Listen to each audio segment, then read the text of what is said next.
Zaheerabad Congress party MP అభ్యర్థి సురేష్ షెట్కార్ గెలుపు కోసం అల్లాదుర్గం మండలంలోని ముస్లాపూర్ గ్రామంలో బుధవారం నాడు కాంగ్రెస్ నాయకులు సురేష్ శెట్ ఆధ్వర్యంలో ఇంటింటా ప్రచారం నిర్వహించారు.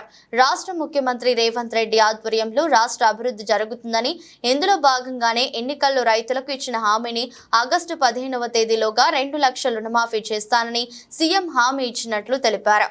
అలాగే ఇల్లు లేని కుటుంబాలకు ఇల్లు నిర్మిస్తామని హామీ ఇచ్చినట్లు గుర్తు చేశారు.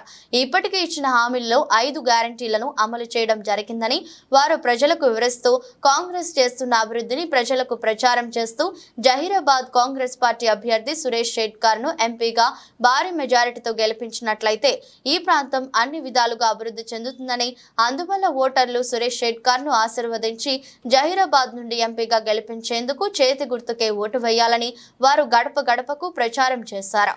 ఈ కార్యక్రమంలో కాంగ్రెస్ అధ్యక్షులు చెలికం సురేష్ శెట్, ఉపాధ్యక్షులు నర్సిని నరసింహులు, పార్టీ సీనియర్ నాయకులు తీగుళ్ల నరసింహారెడ్డి, పార్టీ కార్యకర్తలు వెంకట్రాజు, అజయ్, రాజ్ కుమార్, మైనుద్దీన్, షరీఫ్, మహిళా కాంగ్రెస్ కార్యకర్తలు సంగమని తదితరులు పాల్గొన్నారు.